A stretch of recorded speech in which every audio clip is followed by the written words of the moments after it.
Nine టీవీకి స్వాగతం. నేను రవిశంకర్ వేళ. ఆంధ్రప్రదేశ్లో రాజకీయాలు చాలా రసవత్తరంగా సాగుతున్నాయి. వైసీపీ క్లీన్ స్వీప్ చేసే ధీమాతో ఉంది. 175కి 175 స్థానాలు గెలుస్తామనే ధీమాను వ్యక్తం చేస్తూ ఉన్నారు. చాలా నియోజకవర్గాల్లో అభ్యర్థులను కూడా మారుస్తున్న పరిస్థితి కనిపిస్తోంది.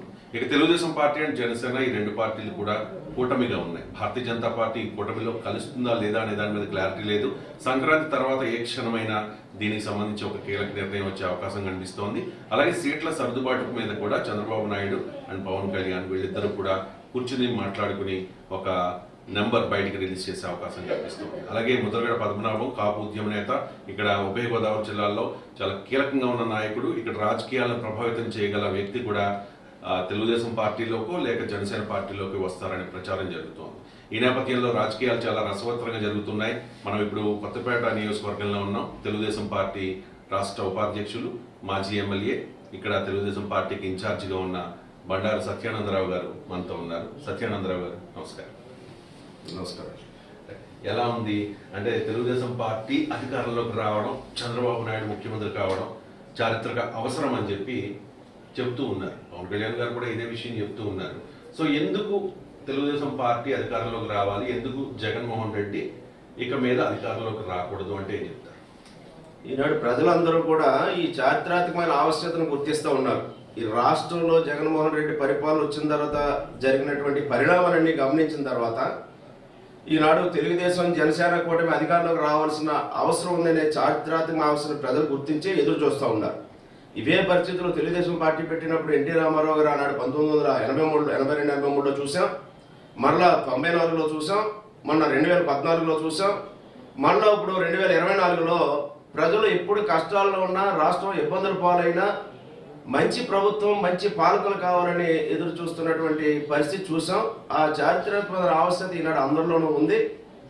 జగన్మోహన్ రెడ్డి అరాచక పాలనను తొదమొట్టించి ఒక మంచి ప్రభుత్వాన్ని తీసుకురావడం ద్వారా ఈ రాష్ట్ర అభివృద్ధిని, ప్రజల భవిష్యత్తుని, భావితరాల భవిష్యత్తుని కోరుకునే వారందరూ కూడా ఈ చారిత్రాత్మక ఆవశ్యకతను గుర్తించి ఎదురు చూస్తూ ఉన్నారు. 2014 నుంచి 2019 మధ్య కాలంలో కూడా తెలుగుదేశం పార్టీ అధికారంలో ఉంది. అప్పుడేం చేయలేని వాళ్ళు ఇప్పుడేం చేస్తారు అని చెప్పి వైసీపీ వాళ్ళు ఎద్దేవా చేస్తూ ఉన్నారు. దీనికి మీరు ఇచ్చే సమాధానం చాలా హాస్యాస్పదం. 14-19లో ఏం అభివృద్ధి జరిగిందని ఈనాడు ప్రజలే చెప్తా ఉన్నారు. మొన్న చంద్రబాబు నాయుడు గారిని అరెస్ట్ చేసి జైల్లో పెడితే 53 రోజుల పాటు ఆనాడు ప్రజలందరూ కూడా రోడ్ల మీదకి వచ్చి స్వచ్ఛందంగా ఆనాడు చంద్రబాబు నాయుడు గారి మద్దతుగా సంఘీభావం ప్రకటించారు. కారణం చంద్రబాబు నాయుడు గారు చేసిన అభివృద్ధి, సంక్షేమం. 14-19లో ఇది విభజిత రాష్ట్రాన్ని ఒక దశ నిర్దేశం చేసి వాళ్ళ పోలవరం ప్రాజెక్టు 70% పనులు పూర్తి చేసిన, అమరావతి రాజధానికి ఒక స్వరూపం తీసుకొచ్చిన, హైదరాబాద్ నుంచి రాష్ట్ర రాజధానిని ఇక్కడ తరలించి ఇక్కడ రాజధాని ఏర్పడేలాగా మౌలికమైన వసతులు కల్పించిన ఈ రాష్ట్రం అన్ని రంగాల్లో మౌలిక సదుపాయాల ఏర్పాట్లో కానీ, ప్రజలకు సంక్షేమాన్ని అందించడంలో కానీ ఎంతో అభివృద్ధి సాధించింది. దాన్ని బేరీజు వేసుకుని పోల్చి చూసుకుని ఇప్పుడు జగన్మోహన్ రెడ్డి పాలనని ఈనాడు అసహించుకుంటా ఉన్నారు ప్రజలు. అంటే Telugu Desam party and Janasena party ఈ రెండు పార్టీల కలయికని ప్రజలు స్వాగతిస్తూ ఉంటారు. ప్రజల నుంచి ఎటువంటి స్పందన వస్తుంది? 100% స్వాగతిస్తూ ఉన్నారు. ప్రజలు కోరుకుంటా ఉన్నారు వైసీపీ రహిత రాష్ట్రం ఏర్పడాలని. ఈనాడు చంద్రబాబు నాయుడు గారైనా, పవన్ కళ్యాణ్ గారైనా ఒకటే లక్ష్యం, వాళ్ళ టార్గెట్ ఒకటే, ఈ రాష్ట్రాన్ని ఈ సైకో ముఖ్యమంత్రి చేతిలోంచి కాపాడాలి.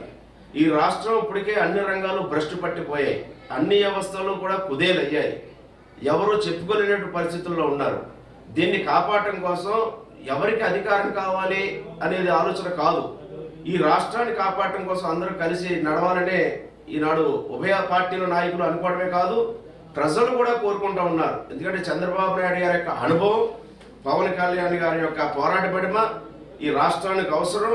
ఈ యొక్క దుర్మార్గపు వైసీపీ ప్రభుత్వాన్ని, జగన్మోహన్ రెడ్డి రాష్ట్రానికి తరిమి కొట్టడానికి ఈ ఇరువురి నాయకత్వం రాష్ట్రానికి అవసరమని ప్రజలు భావిస్తూ ఉన్నారు. అయితే చాలా మంది జన సైనికులు కానీ లేకపోతే కొంతమంది న్యూట్రల్